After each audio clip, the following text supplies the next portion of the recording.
Assalamualaikum warahmatullahi wabarakatuh. Perkenalkan, nama saya Rama Salsabila dengan NIM 20201531331, Prodi Manajemen Pendidikan Islam, mata kuliah Filsafat Pendidikan, dosen pengampu Bapak Dr. Andus Amiruddin SPDI MPDI. Di sini saya akan mempresentasikan hasil tugas saya dengan judul materi Filsafat Pendidikan, Idealisme dan Realisme. Filsafat idealisme dalam lintasan sejarah. Filsafat idealisme berasal dari Plato, yaitu filsuf Yunani yang hidup pada tahun 427 sampai 347 sebelum Masehi. Sebagaimana akar kata idealisme, awal mulanya berasal dari bahasa Yunani idea yang berarti pandangan atau kontemplasi. Istilah ini pertama kali digunakan oleh filosof ahli matematika Jerman G. W. Leibniz pada awal abad ke-18 yang merujuk pada pemikiran Plato dan membedakannya dengan empirisme.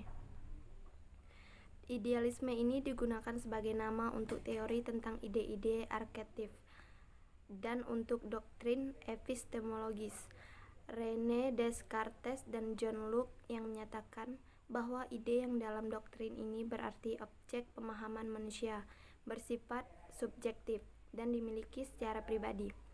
Ternyata kata idealisme semakin populer setelah digunakan oleh Immanuel Kant yang menyebut teori pengetahuannya sebagai idealisme kritis atau idealisme transendental. Dalam pengertian filsafati, idealisme adalah sistem filsafat yang menekankan pentingnya keunggulan pikiran, roh, atau jiwa daripada hal-hal yang bersifat kebendaan atau material. Pandangan-pandangan umum yang disepakati oleh para filsuf idealisme, yaitu jiwa atau soul manusia adalah unsur yang paling penting dalam kehidupan manusia dan hakikat akhir alam semesta yang pada dasarnya adalah non-material. Sebagai sebuah aliran dalam filsafat, dapat penulis nyatakan idealisme telah menjelaskan bahwa pengetahuan itu tidak lain daripada kejadian dalam jiwa manusia. Sedangkan kenyataan yang diketahui manusia itu terletak di luarnya. Sedangkan pemikiran filsafat menurut aliran idealisme adalah sebagai berikut. 1. Metafisika idealisme. Metafisika adalah cabang filsafat yang mempelajari hakikat realitas atau segala sesuatu yang ada. Secara komprehensif, menurut idealisme, hanya realitas spiritual, mental, atau rohani yang nyata dan tidak berubah. Karena dengan hakikat realitas yang bersifat rohani, spiritual, dan ideal itulah yang kekal dan abadi. Alam semesta adalah ekspresi dari sebuah kecerdasan yang sangat umum dari pikiran universal. 2. Epistemologi. Idealisme epistemologi adalah cabang filsafat yang mempelajari tentang hakikat pengetahuan. Menurut filsafat idealisme, proses pengetahuan terjadi dalam pikiran. Manusia memperoleh pengetahuan melalui berpikir dan intuisi atau gerak hati. Beberapa filsuf percaya bahwa pengetahuan diperoleh dengan cara mengingat kembali, atau semua pengetahuan adalah sesuatu yang diingat kembali. Sehingga mengetahui adalah memikirkan kembali gagasan laten, yakni yang sudah ada sejak lama dan abadi. 3. Aksiologi idealisme. Aksiologi adalah cabang filsafat yang mempelajari tentang hakikat nilai. Para filsuf idealisme sepakat bahwa nilai bersifat mutlak dan abadi. Keabadian ini yang dimaksud merupakan elaborasi dari dua jenis idealisme, yakni teistik dan panteistik. Nilai yang abadi menurut idealisme teistik ini bersifat transdental, yaitu berada pada Tuhan. Sedangkan menurut idealisme panteistik mengidentikan Tuhan dengan alam. Tokoh-tokoh dalam aliran filsafat pendidikan, yaitu 1. Plato merupakan salah seorang filsafat yang berasal dari Yunani kuno yang mempunyai pengaruh kuat dalam pengembangan ilmu pengetahuan. Ia juga dianggap sebagai pelopor dalam filsafat idealisme yang menganggungkan nilai pengetahuan dan keadilan. Konsep pengembangan ilmu pengetahuan yang digagas Plato dapat dibedakan menjadi dua macam, yaitu Satu, pengetahuan yang bersifat inderawi hanya merupakan kesan-kesan yang bersifat sementara dan senantiasa dapat berubah. Dua, pengetahuan yang bersifat kejiwaan. Pengetahuan yang bersifatnya hanya dapat melahirkan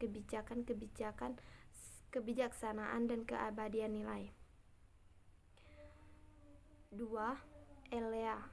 Filosofi Elea adalah filosofi yang mengatakan bahwa yang ada itu satu, tidak ada seluk-beluk dan tidak berubah-ubah. Apa yang tampak pada panca indera itu bukanlah yang sebenarnya, melainkan rupanya saja. Yang ada dalam kebenarannya tidak dapat diketahui dengan penglihatan saja, melainkan dengan pikiran yang memperhatikan. 3. Hegel mengatakan bahwa sejarah dapat dikatakan belum berakhir dalam artian bahwa masih ada hari depan karena peristiwa-peristiwa masih berlangsung. Namun sebaiknya ia juga mengatakan bahwa sejarah sudah mencapai masa akhir dalam artian tidak akan ada lagi penemuan-penemuan yang baru. Sejarah telah mencapai puncaknya pada abad ke-19. Sejarah juga dapat mengulangi bentuk-bentuk atau tahap-tahap yang lainnya. 4. Immanuel Kant mengatakan bahwa pengalaman-pengalaman kita berada dalam bentuk-bentuk yang ditentukan oleh perangkat inderawi kita. Maka hanya dalam bentuk-bentuk itulah kita menggambarkan eksistensi segala hal. Kelemahan dari pendapatnya ini adalah Kant menentang pengalaman yang tidak inderawi atau bisa disebut dengan metafisik, sehingga seseorang tidak dapat menggambarkan eksistensi sesuatu. 5. David Hume merupakan filosof pendidik idealisme subjektif. Ia berkata, kalau saya memasuki diri saya sendiri, maka saya jumpa bermacam-macam pengertian, bermacam-macam gambaran tentang benda. Dengan kata lain, ia berpendapat bahwa filsafat pendidikan idealisme itu merupakan pandangan yang menganggap atau memandang ide itu sebagai primer dan materi itu sebagai sekunder. Dengan kata lain, materi berasal dari ide atau diciptakan oleh ide itu sendiri.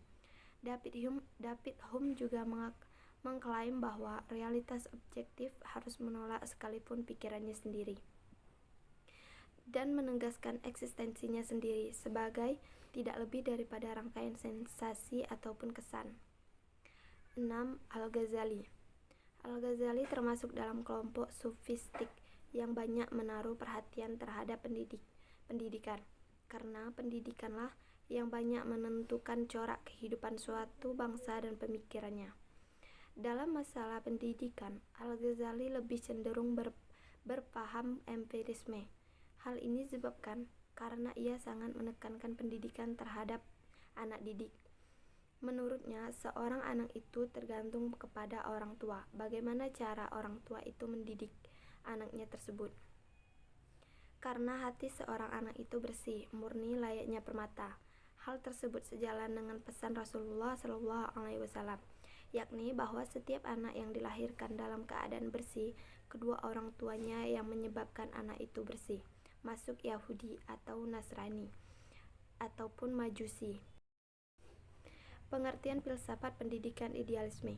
Idealisme adalah salah satu aliran filsafat dalam pendidikan yang berpaham bahwa pengetahuan dan kebenaran tertinggi adalah ide, semua bentuk realita adalah manifestasi dalam ide.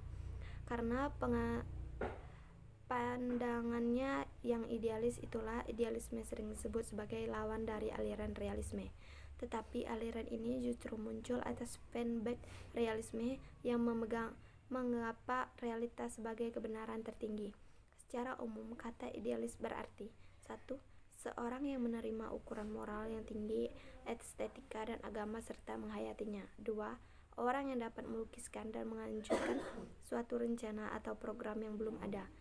Idealisme adalah suatu pandangan dunia atau metafisik yang mengatakan bahwa realitas dasar terdiri atas atau sangat erat hubungannya dengan ide, pikiran atau jiwa. Dunia mempunyai arti yang berlainan dari apa yang tampak pada permukaannya. Apa yang tertinggi dalam jiwa juga merupakan yang terdalam dalam alam. Dengan begitu, maka prinsip idealisme yang pokok adalah kesatuan organik. Kaum idealis condong untuk menekankan teori koherensi atau konsistensi dari percobaan kebenaran, yakni suatu putusan dipandang benar jika ia sesuai dengan putusan-putusan lain yang telah diterima sebagai yang benar. Filsafat idealisme dalam pendidikan. Filsafat idealisme merupakan salah satu filsafat yang dikembangkan dalam pendidikan. Dalam bidang pendidikan, manusia khususnya, peserta didik adalah subjek pendidikan. Pendidikan perlu mengetahui secara jelas tentang manusia atau peserta didik tersebut. Filsafat idealisme sebagai salah satu aliran filsafat memiliki pengaruh yang besar dalam implementasi pendidikan. Kenyataan dan kebenaran sesuatu bagi idealisme pada hakikatnya sama kualitasnya dengan hal yang bersifat spiritual atau ide-ide. Idealisme memiliki keterkaitan dengan konsep-konsep abadi seperti kebenaran, keindahan, dan kemuliaan. Idealisme pada intinya adalah suatu penekanan pada realitas ide atau gagasan pemikirannya atau akal pikir yang dijadikan sebagai dasar atau pijakan hal-hal yang bersifat materi atau material. Pengaruh idealisme terhadap pemikiran dan pendidikan dapat dilihat dari lahirnya tokoh-tokoh seperti William T. Harris, seorang tokoh aliran pendidikan idealisme yang sangat berpengaruh di Amerika Serikat. Juga lahirnya Herman Harel Hort, seorang filosof yang mengajar filsafat beraliran idealisme lebih dari 33 tahun di Universitas New York. Filsafat idealisme meliputi peserta pendidik, kurikulum, metode pendidikan.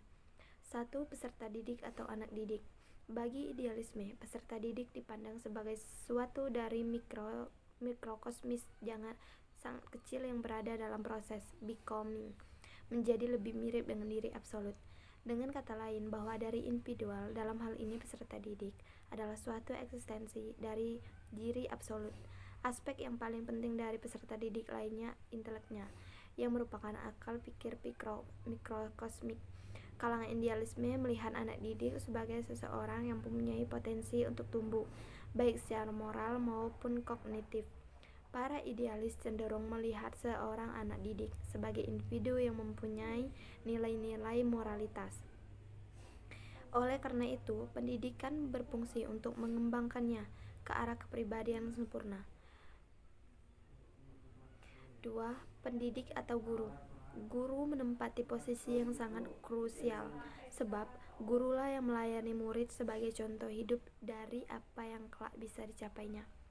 Sang guru berada pada posisi yang lebih dekat dengan yang absolut dibandingkan murid karena ia mempunyai pengetahuan lebih tentang dunia untuk menjalankan fungsinya tersebut secara baik. Maka menurut mazhab idealisme, guru harus memiliki beberapa syarat untuk menjadi guru yang ideal.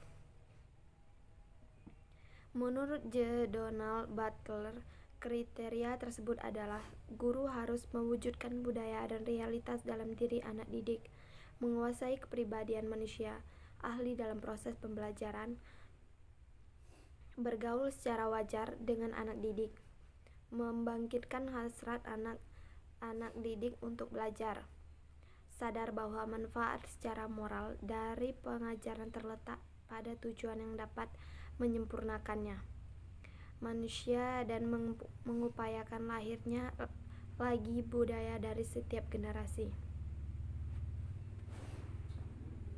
3. Kurikulum materi pembelajaran. Idealisme dapat dilihat dari sudut pandang epistemologinya.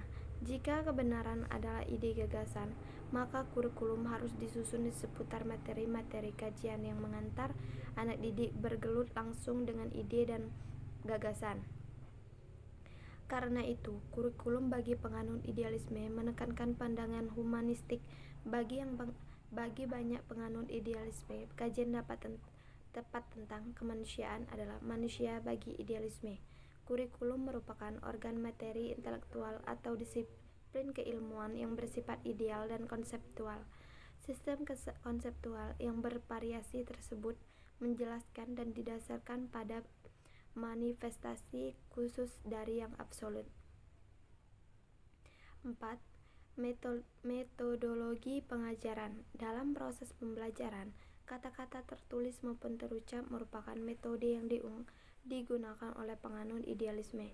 Melalui kata-katalah ide dan gagasan dapat beralih dari suatu akal pikir menuju akal pikir lainnya. Tujuan dan metode ini dapat dirumuskan sebagai penyerapan ide dan gagasan. Metodologi guru di ruang kelas seringkali dilihat dalam bentuk lecturing atau penyampaian kuliah. Dengan pengertian pengetahuan ditransfer dari guru ke murid. Dengan demikian dapat dipahami bahwa metode pengajaran dalam pandangan idealisme salah satunya adalah penyampaian melalui uraian kata-kata, sehingga materi yang diberikan ke anak didik terkesan verbal dan abstrak.